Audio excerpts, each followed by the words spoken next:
Hola Charlie, sí, claro, mm,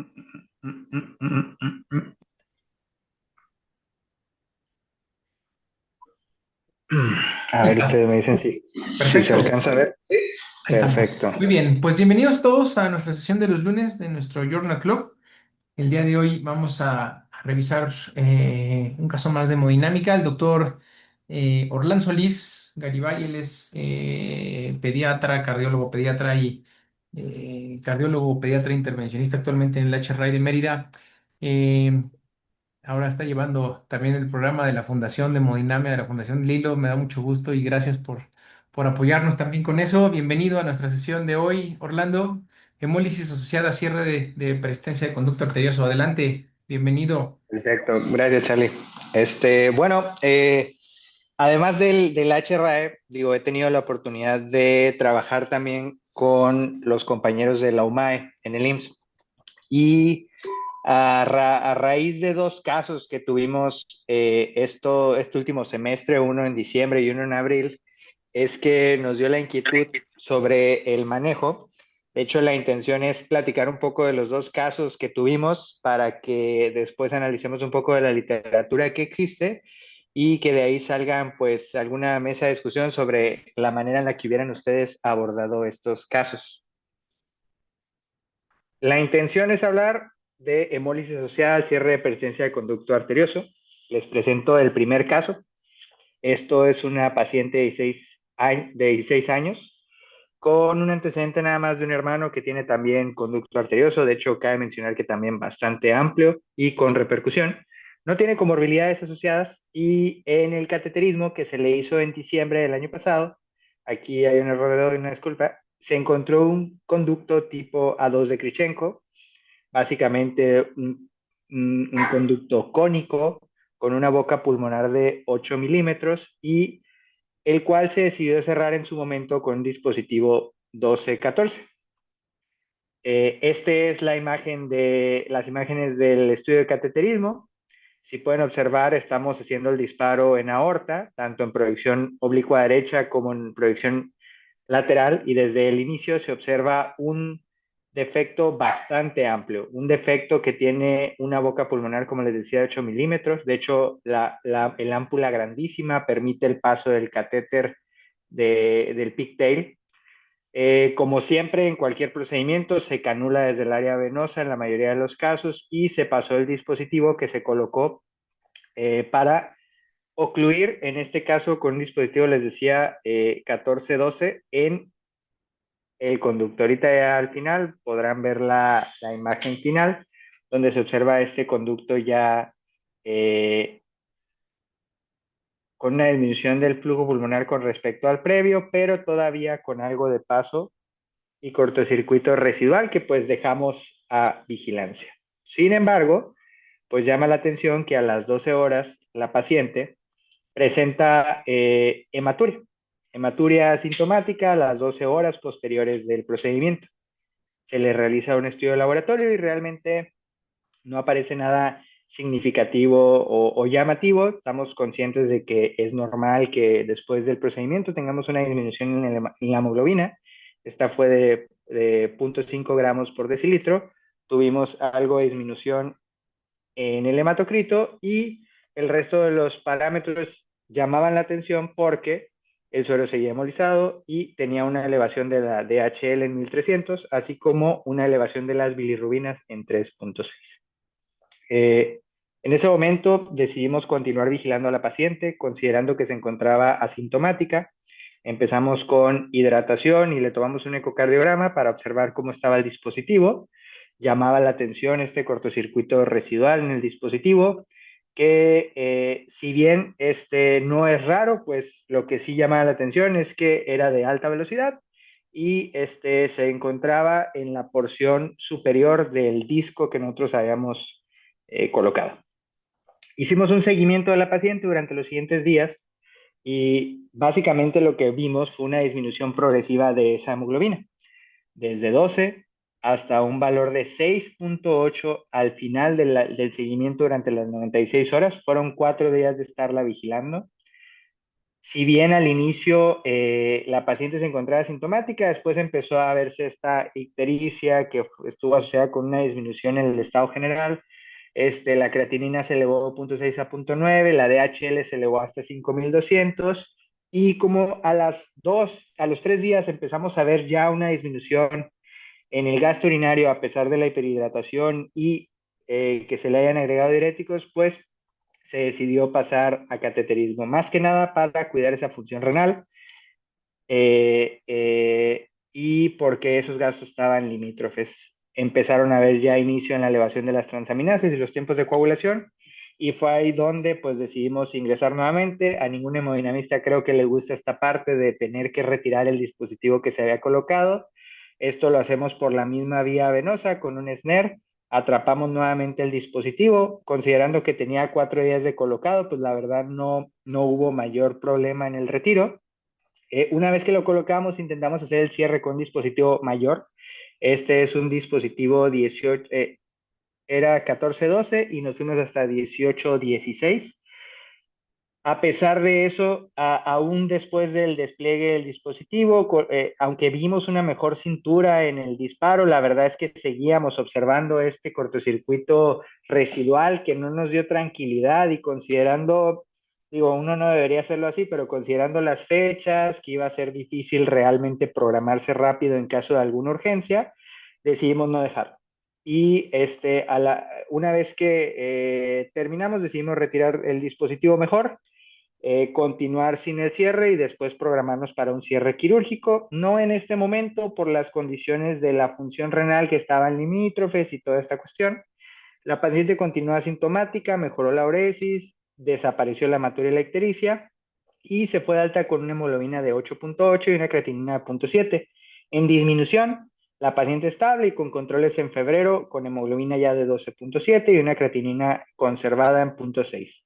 La paciente tuvo valoración por nefrología y se descartó algún tipo de lesión crónica, y en el momento se encuentra en lista para manejo quirúrgico.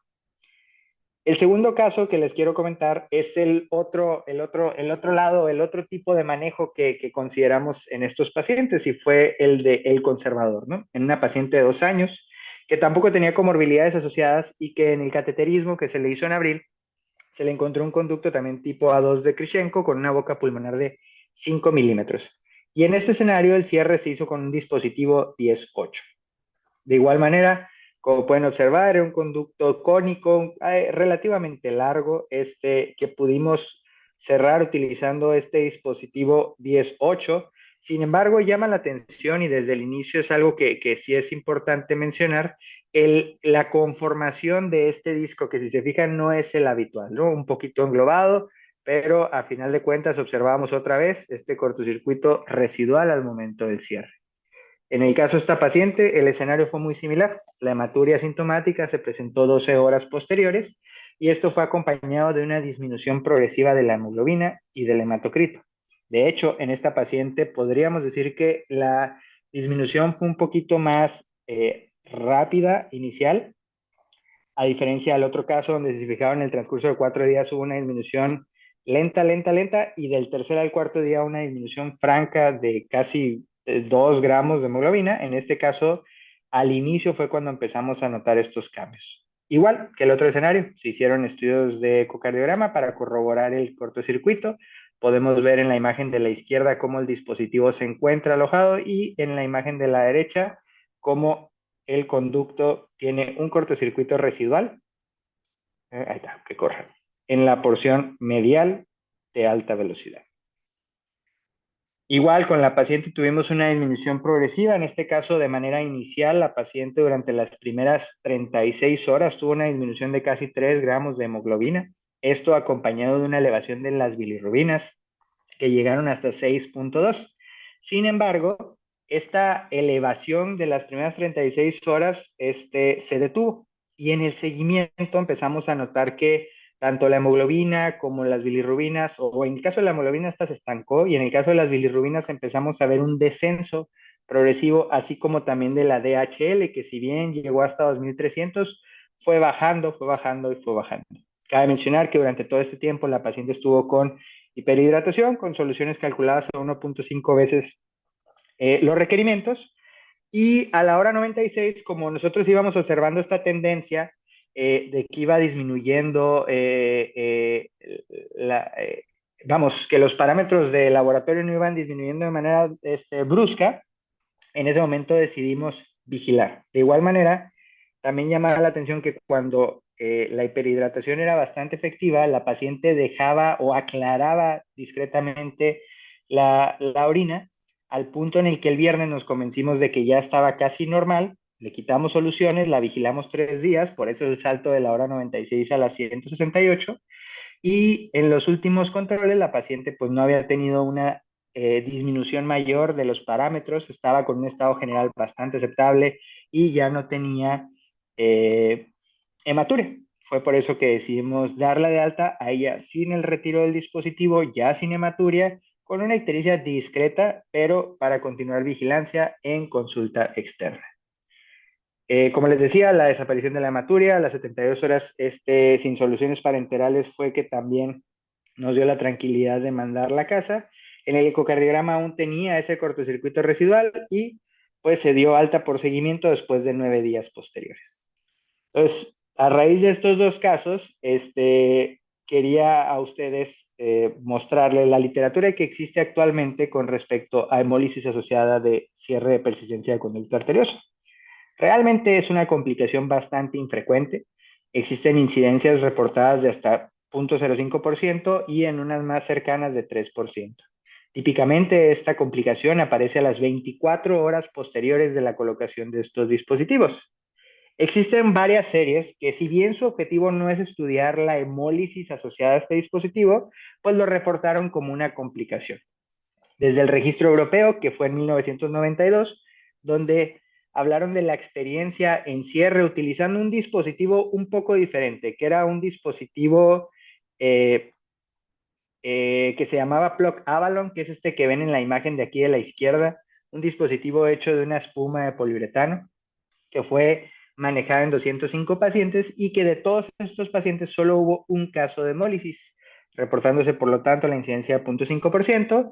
En este caso, lo único que requirió el paciente fue de 2 a 3 semanas de manejo conservador. Realmente no se reporta el tipo de manejo que recibió, simplemente que fueron 2 a 3 semanas.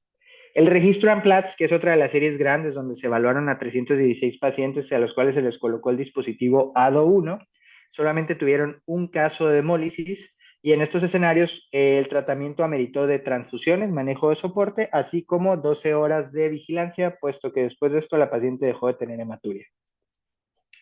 Otro de los estudios grandes, fue en 2003, realizado en India, donde se evaluaron a 611 pacientes y en este caso se reportaron 5 casos de hemólisis. Eh, Llama la atención que estos 5 casos fueron primordialmente casos en donde se cerró el conducto con coils y no con dispositivos. Si se fijan, tanto el paciente 1, 2, 4 y 5 fueron pacientes que se utilizaron coils, ya sean en su manera liberada o con asistencia a biotomo, y el único caso fue el del paciente 4, en el cual de hecho tuvo la peor evolución. Un paciente de 63 años con un ducto muy aneurismático que cerraron con un dispositivo de cierre de conducto, sin embargo, inmediatamente tenía cortocircuitos llamativos, se fue de alta y a los 5 días regresó ya con un cuadro de hematuria y lesión renal, tuvo que pasar rápidamente a cateterismo y pues bastante aparatoso, se le colocaron 25 coils después de la colocación del dispositivo, inclusive intentaron con un balón de oclusión tapar durante unos minutos esta zona, como se ve en la imagen C, y después de eso intentaron inclusive hacer inyección de Helfon. Después de todas estas atenciones, la paciente estuvo aún así 2 semanas hospitalizada, 48 horas con ventilación, requirió hemodiálisis, todo esto por la lesión renal asociada a la hematuria. Fuera de esto, el resto de los casos que les comentaba eran en pacientes que se usaron coils y en su mayoría, y de hecho eso sí está bastante descrito, el uso de coils lleva un riesgo mayor a presentar hemólisis asociada por estas pequeñas fibras que pueden quedar flotando tanto del lado del cabo aórtico como del cabo pulmonar y esto produce este efecto de hemólisis en los pacientes. Por último, otro de los estudios grandes que aportan un poco a la incidencia reportada de hemólisis asociada a dispositivos es este que se hizo en India en el 2020, si no me equivoco, con una población de 685 pacientes, donde reportaron 3 casos de hemólisis, con una incidencia de 0.43%. Si bien el objetivo del estudio era más bien ver cómo se comportaban los pacientes o el pronóstico de los pacientes al intentar hacer cierre utilizando dispositivos en conductos con oclusores grandes por arriba de 16 milímetros, ellos sí reportan que de todos modos su población o su universo fue de 685 pacientes, 3 casos de ellos presentaron hemólisis, de esos 3 casos solo uno fue en pacientes en donde se utilizaron oclusores de gran tamaño. Este estudio fue evaluado en pacientes de 2003 a 2018 y cabe la pena mencionar que los dispositivos no solo fueron oclusores de PCA, sino que fueron dispositivos utilizados de manera off-label, como puede ser el oclusor de CIB muscular o el oclusor de CIA.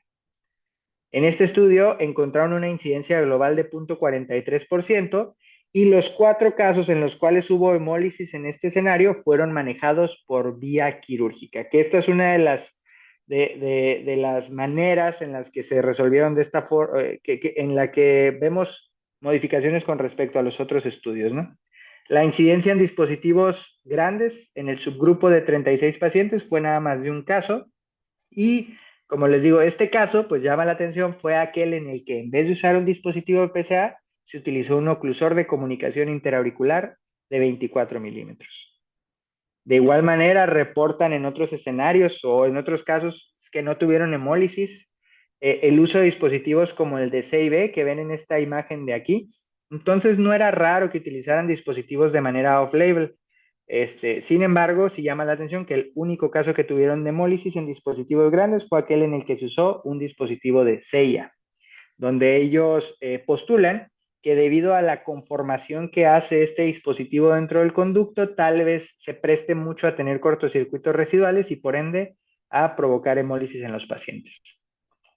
Dentro de sus recomendaciones, plantean ciertas directrices de dimensionamiento donde recomiendan que el extremo pulmonar no debe ser por lo menos 2 milímetros mayor al diámetro menor del dispositivo, que en caso de hipertensión pulmonar severa se recomienda que el oclusor mida el doble del tamaño del conducto que se va a cerrar y de igual manera ellos recomiendan no liberar en casos donde el cortocircuito sea significativo o donde haya una falta de conformación del disco aórtico, como se observa en la imagen B, cuando se intentó primeramente cerrar este conducto con un dispositivo común, CERA, que es para cierre de conducto arterioso.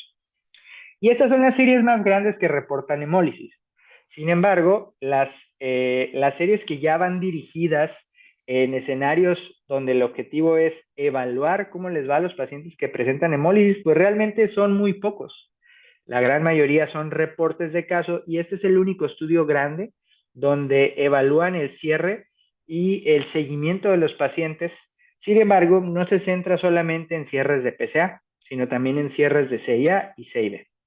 Es un estudio del 2019 publicado en el Journal of Pediatrics de Italia por el doctor Amos Gar. Es importante destacar que este es uno de los pocos estudios de diseño prospectivo, todos aquellos fueron retrospectivos, y el análisis estadístico compara lo que son los cambios en el laboratorio en estas poblaciones. Se evaluó la incidencia de hemólisis y sus resultados clínicos tras el cierre de dispositivos de defectos con cortocircuito de izquierda a derecha. Una población de 138 pacientes entre niños y adolescentes sometidos a cierre de conducto, CIB y CIA, como les había comentado, del 2015 al 2018.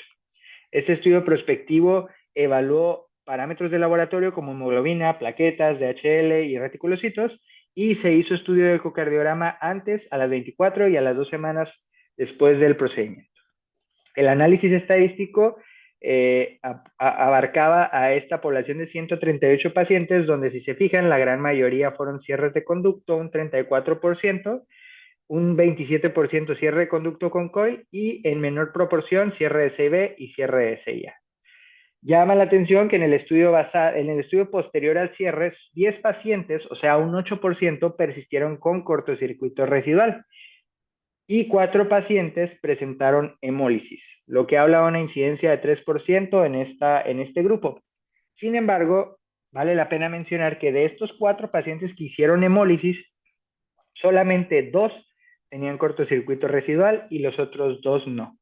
Que aquí es donde viene el escenario en el que no solamente la hemólisis puede ser causada por el efecto de lesión al pasar a través del dispositivo, sino que en ocasiones también puede ser el efecto por tener protrusión del dispositivo hacia el cabo aórtico que puede de esa manera raspar, ¿no?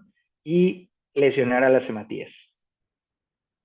En la evaluación del laboratorio, pues una de las conclusiones a las que llegan de manera inicial y que no es sorpresa es que todos los pacientes que pasan a un procedimiento, ya sea de cierre de conducto, de CIB o de CIA, tienen una disminución de la hemoglobina, independientemente de si tuvieron hemólisis o no. Toda la población tiene una disminución significativa de acuerdo a este estudio.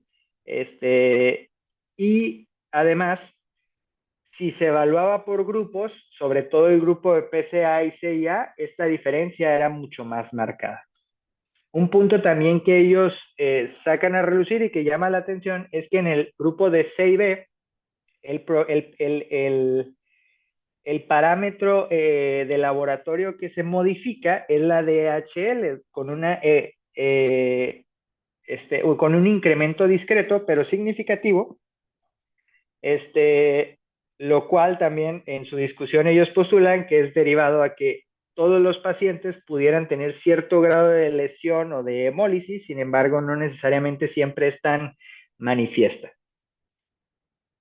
En la evaluación de los estudios de laboratorio de los pacientes, de los 4 pacientes que presentaron un caso de hemólisis, pues llama la atención que hubo de igual manera disminuciones de hemoglobina, disminuciones de las plaquetas con respecto al primer estudio. Si se fijan, en este caso los escenarios que tuvimos ya eran pacientes más pequeños, que rondaban entre 7 meses y 8 años, escenarios en los que se intentaban cerrar PCAs, si se fijan en los primeros 2 casos, no tan grandes, con bocas pulmonares de 2.5, 3 milímetros, bastante aceptables, y que lo más importante que vale mencionar aquí, todos fueron manejados de forma conservadora. Ninguno requirió otro procedimiento, ¿no? Con una hora de inicio de 24 horas en general de los eventos de hematuria. En este estudio, los pacientes discuten que la hemólisis tras el cierre es poco frecuente, como lo vimos, y que en la mayoría de los casos transitoria. La hemólisis podría ocurrir incluso sin chon residual. Como les digo, de estos 4 casos, 2 tenían, 2 no tenían, y el contacto mecánico de los eritrocitos puede ser suficiente para fragmentar a estas células. El abordaje conservador en los casos, con soporte con transfusiones e hidratación, debe ser la primera línea, y generalmente observamos una resolución de la hematuria en estos casos en un plazo de aproximadamente 2 semanas. De igual manera, no es imperativo retirar el dispositivo de inmediato. De hecho, ellos recomiendan este manejo conservador previo al retiro del dispositivo. Fuera de este estudio, realmente existen pocos escenarios en los cuales uno considere el cierre o el retiro del dispositivo. Todo lo que les voy a mostrar más adelante ya son escenarios aislados que están reportados en la literatura desde el 2000 y específicamente en casos en los que los pacientes tienen un dispositivo colocado, no coils y no otro dispositivo extra. Este reporte de 2000 hablaba de un lactante de 11 meses con un conducto que tiene una boca de 4.4 y que se le colocó un dispositivo ADO 8.6, que tuvo un inicio agudo de la hematuria a las 6 horas y que tuvo una disminución de la hemoglobina de 11.5 a 7.9, con un segundo cateterismo realizado a los 4 días debido a la persistencia del cuadro, y que en este escenario llama la atención que lo que hicieron fue agarrar un catéter Berman. Para aquellos que no conozcan el catéter Berman, es un catéter que tiene un globo al final muy similar al catéter Swan-Ganz, y lo inflaron dentro de la de la ámpula aórtica durante 10 minutos, esto para promover la trombosis dentro del dispositivo. Posteriormente a este procedimiento, el paciente tuvo un cese de la hematuria a las 24 horas y un cierre total del shunt a las 3 semanas. Existen escenarios diferentes donde solamente la vigilancia puede ayudar, pero existen otros como este caso del 2002, donde es necesario reintegrar una mujer de 21 años con un conducto arterioso que tiene una boca de 6.8 milímetros y se le colocó un dispositivo ADO 1412. El dispositivo se persistía con Sean después de la colocación y empezó el paciente con hemoglobinuria la misma noche del procedimiento, caída brusca de hematocrito, requirió de 2 transfusiones, tuvo elevación progresiva de la creatinina, de la LHL y de la bilirrubina indirecta, y de igual manera al cuarto día tuvo que pasar a cateterismo, donde en este caso se le colocaron 4 micocoils dentro de esa jaula de nitinol que tiene el dispositivo para bloquear el flujo dentro del dispositivo, cediendo la hematuria a las 24 y normalizando nuevamente todos los parámetros de laboratorio. Este es el seguimiento que le dieron a ese paciente, donde podemos observar cómo parámetros como son la bilirrubina, la creatinina y la DHL subieron de manera importante y la disminución posterior a la colocación de los coils.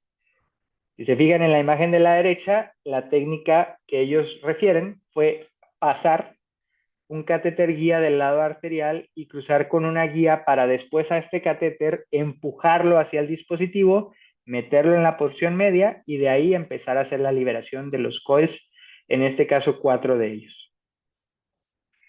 Y otro estudio, o más bien otro reporte de caso, en este caso de una niña de 9 años con un conducto tubular de 11 milímetros y el uso de un oclusor cera 14 por 12, reportó también hemoglobinuria a las 18 horas, con una disminución discreta de hemoglobina, en este caso si se fijan de 12.5 a 11.5, con elevación discreta de bilirrubina y creatinina, pero en este caso el manejo fue estrictamente conservador. Hidratación agresiva por 48 horas y algo que llamó la atención fue el uso de plasma fresco y vitamina K.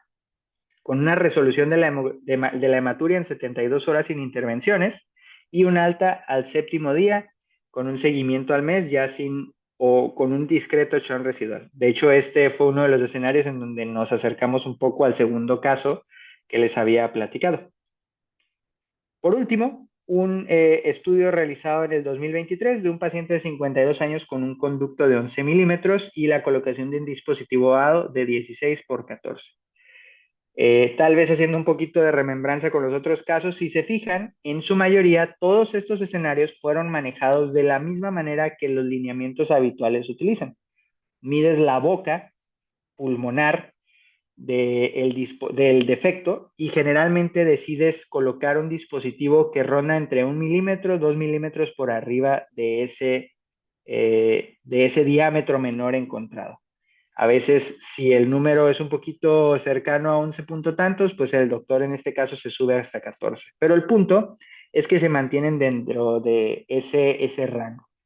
En este caso, aquí ahorita van a ver la imagen, el disco aórtico no se formó de manera completa y hubo una disminución de la hemoglobina franca desde el inicio de 13 a 7 gramos por decilitro con una elevación de la creatinina que si se fijan llegó de 0.5 a 1.9 miligramos por decilitro.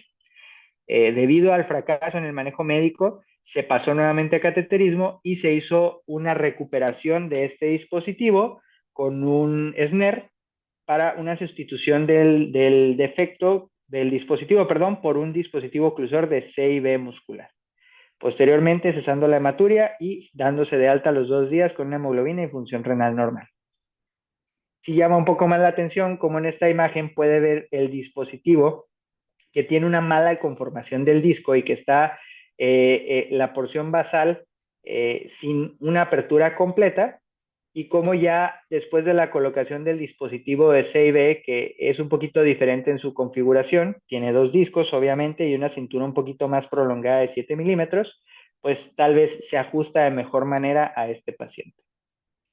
Y derivado de todos estos puntos, pues las estrategias claves en el manejo es de acuerdo a la estabilidad hemodinámica y renal del paciente, tomar decisiones, ¿no? Si el paciente se presta a es caso leve, el manejo conservador implica el uso de hidratación agresiva y en algunos escenarios alcalinizaron la orina.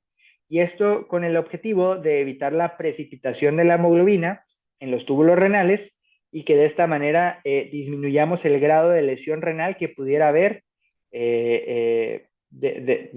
con la pura administración de bicarbonato a las soluciones.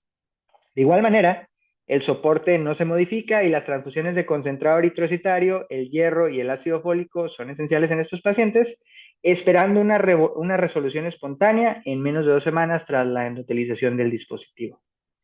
En el escenario donde ya requerimos cirugía o intervenciones de rescate, pues obviamente dependerán de la insuficiencia renal o acidosis metabólica refractaria que pudieran tener estos pacientes debido a lo que les decía, ¿no? La lesión que existe debido a la hemoglobinuria.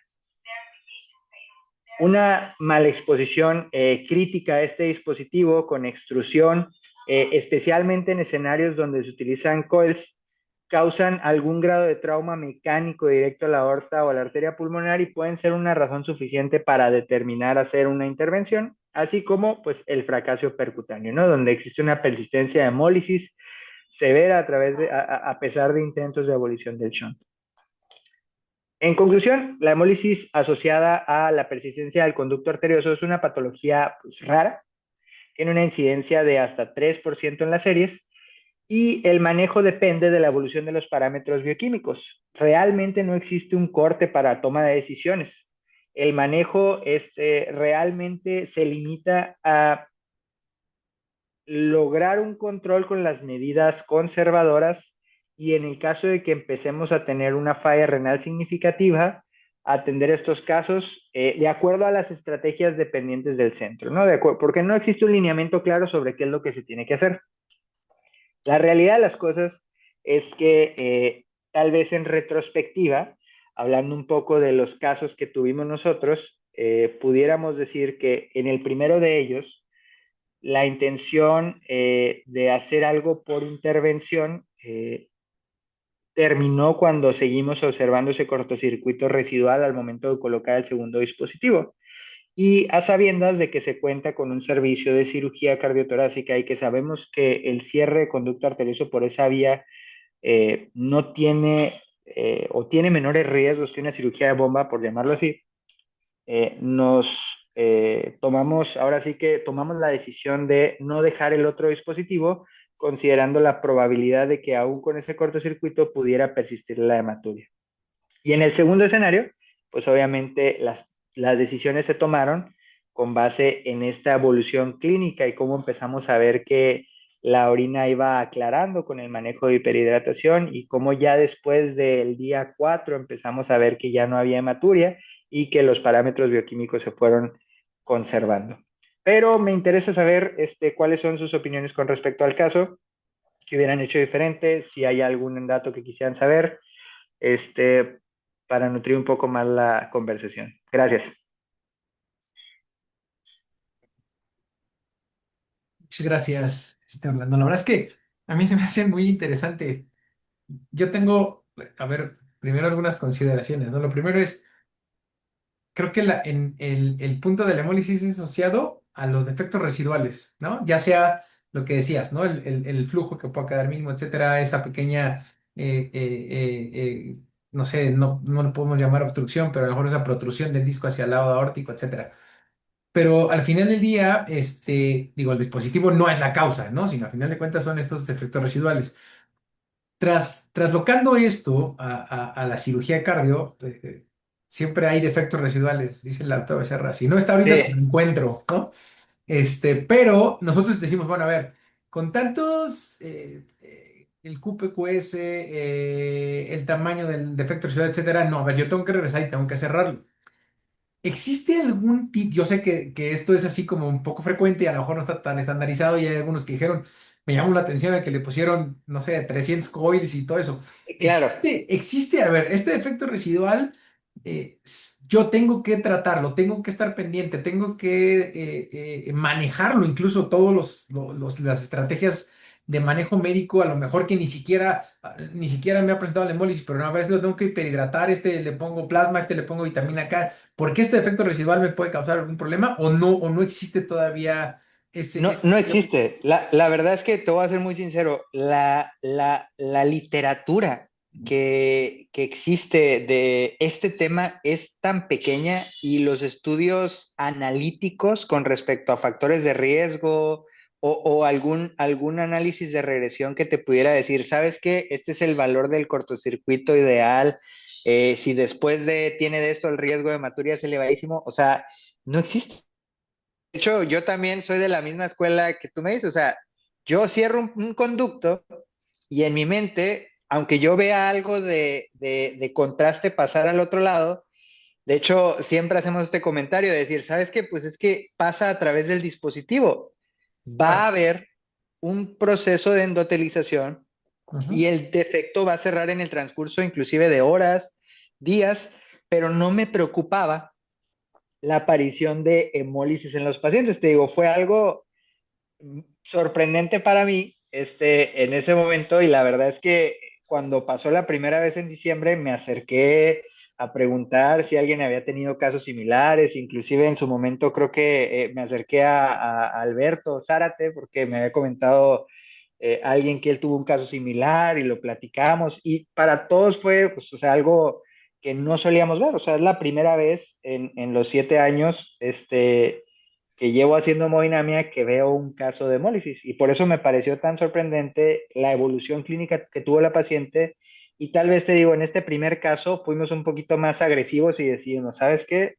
Retiramos dispositivo porque pues en los escenarios de los casos de los compañeros que yo había visto, algunos terminaron en hemodiálisis, ¿no? ¿Por qué? Porque pues la falla renal fue exagerada. Entonces, sí, yo tampoco estaba en esta idea de que cortocircuito residual equivalía a hemólisis, para nada. Para mí, cortocircuito era espérate y que endotelice y todo va a estar bien. De acuerdo. Y justo también, o sea, yo creo que ahí el punto medular, incluso, digo, más bien nosotros desde el punto de vista quirúrgico, es en qué momento la cirugía ya se convierte en una opción, ¿no? De tratamiento, a lo mejor ni siquiera como de rescate, ¿no? Sino más bien decir, a ver, ya, la hemólisis es tanta que tengo que llevarlo mejor a cirugía, ¿no? Creo que también ese es un buen punto en el que se podrá partir. Digo, creo yo que en su momento, y digo porque, por ejemplo, ese caso que llamó la atención, que también a mí me llamó, es del 2010-2011. Y me pongo a pensar vamos, la línea que llevaron para decidir, ¿sabes qué? Antes de comentárselo a cirugía, voy a ponerle 25 coils en toda la ámpula aórtica para ver si con eso cerramos el defecto. O sea, entonces creo que sí sirve mucho entender el contexto del centro en el que te encuentras, Claro. con quién te puedes apoyar. Digo, uno no sabe el escenario en el que se encontraba ese doctor, ¿verdad? Pero nosotros por eso pudimos decir fácilmente, ¿sabes qué?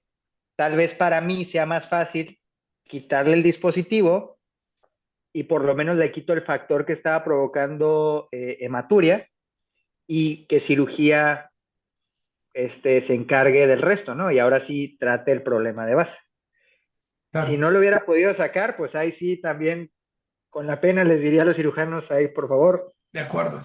Fíjate que hace tiempo yo platicaba con Iñaki y con Alberto, cuando, o sea, a fin de cuentas, el conducto arterioso pasó a ser un terreno completamente de ustedes y por ahí le preguntaban a alguien, ¿cuál es el conducto que es quirúrgico? Ninguno, ¿no? Ya todos los podemos cerrar nosotros. Hoy se abre un nuevo panorama para el cirujano y los conductos arterios. No, pero la hemólisis van a decir, Sí, no, sí, sí, no. sí, sí, exacto. Exacto, muy bien. No sé si alguien tenga alguna pregunta, algún comentario para el doctor. O sea, está súper interesante este tema, la verdad. Y también me viene un poquito ahí a la mente esas fugas paravalvulares, ¿no? También se pueden comparar mucho, ¿no? Con una fuga paravalvular a lo mejor de la aorta en Sí, el que la hemólisis y entonces tú dices, bueno, a ver, vamos a esperar. Evidentemente A lo mejor es un poquito más complejo, etcétera, ¿no? Pero es un poco también similar a lo que vivimos por ahí. Sí, sí. Muy bien. Kevin López, buenas noches, felicidades por su excelente ponencia. Tengo una pregunta. En un paciente con defecto residual, ¿qué factor aumenta el riesgo de hemólisis? Pues yo creo que ahí el escenario es algo un poquito de lo que decíamos, ¿no? O sea, el tamaño del cortocircuito de residual sí es bastante importante. Generalmente, y nada más lo toman como parte de la discusión, cuando nosotros colocamos un dispositivo es esperado que a través del dispositivo avance la sangre y este proceso de trombosis y luego endotelización se presente. Entonces, parte de la discusión de algunos autores es que pudiera ser más bien un cortocircuito alrededor del dispositivo el que genere más riesgo de hemólisis, puesto que ese no lo vas a quitar con nada, va a tener un jet siempre bastante alto y como no hay nada realmente que lo detenga, no hay una malla a la cual se pueda ir adosando o generando esta trombosis y endotelización, ese es el escenario más delicado, pero creo que ahí va un poquito de la mano el undersizing, el que decidas colocar un dispositivo más pequeño que el que realmente le serviría a este paciente. Y muchas de estas series tratan de postular, porque realmente nadie tiene la evidencia estadística para decirlo, que la tendencia debiera ser colócale el dispositivo más grande que puedas al paciente mientras no protuyas hacia aorta o ramas pulmonares, para que de esa manera el dispositivo realmente ocluya todo el ámpula ductal, ¿no? O sea, realmente ya un escenario difícil porque generalmente, si se fijaron en algunos escenarios de estos, eran conductos bastante amplios, bastante grandes, bocas bastante grandes, y ahí es donde, pues, el lineamiento habitual de nada más decidir poner un dispositivo de 1 milímetro, 2 milímetros más grande pudiera no ser el mejor, puesto que estos conductos tienen cierta, una cualidad en la cual a veces se amplían un poquito más de lo normal. Entonces, ahí también eso es algo a tomar a consideración. De acuerdo, muchas gracias. Oye, ¿y qué dicen las casas comerciales? O sea, a final de cuentas creo que también es uno de los puntos, ¿no? Que, digo, a ver, siempre igual lo comenta Iñaki, la hemodinamia tiene pocos años como tal documentando todo esto y a final de cuentas a lo mejor los reportes en cuanto a comparativos quirúrgico, hemodinámica, pues todavía no existen y nuevamente, a lo mejor ahorita estamos empezando a ver esto, ¿no? O sea, a mediano o largo plazo van a existir algunas cosas.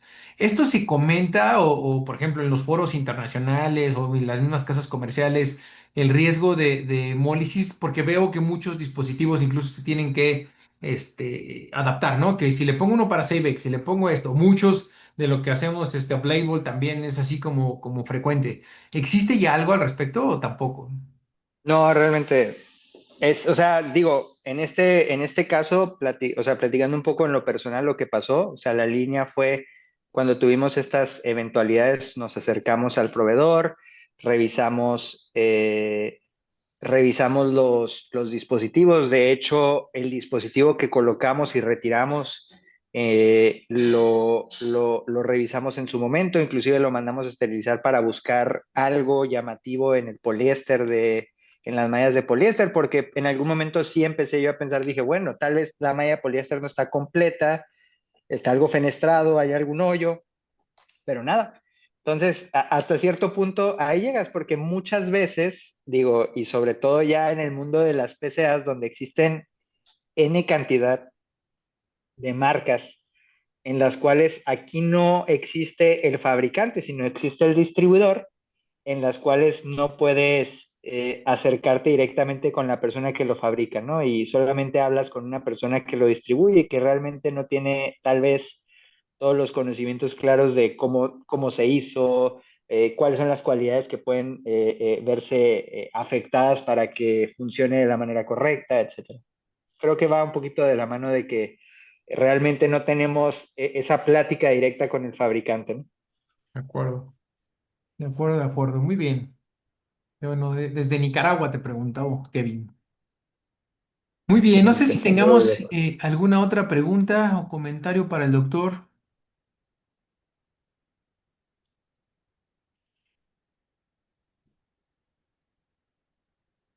Pues muy bien, Orlando. No sé si quieras cerrar con algo tu charla el día de hoy. No, pues nada más, digo, espero que ya a los que les sirva en algún momento y tengan algún caso de estos, no se asusten demasiado. Yo creo que sí vale la pena mucho ser conscientes de que el manejo conservador muchas veces va a resolver el problema, solo que la verdad es que son casos delicados, de cuidado, que nos obligan a todos a estar ahí con los pelos de punta, pero que de alguna manera u otra se puede resolver. Perfecto, ¿no? Y la verdad es que, como dices, cuando existe la posibilidad entre ustedes, ¿no? O sea, son casos bien poco comunes. Alguna vez ahí Alberto me contó, aquí lo presento, un caso ahí que se trajo la íntima y realmente tuvo que ver con los Claro. movimientos adultos y ver, o sea, pobres, ¿no? Entonces, justo, creo que son casos ahí anecdóticos, pero bueno, queda grabado aquí para que quien, ojalá no, ¿verdad? Pero que lo tenga, pues aquí está documentado. Muy bien, bro, pues muchas gracias. Gracias a todos por conectarse el día de hoy y nos vemos la Gracias. próxima semana. Que tengan buena noche. Nos vemos. Bye bye.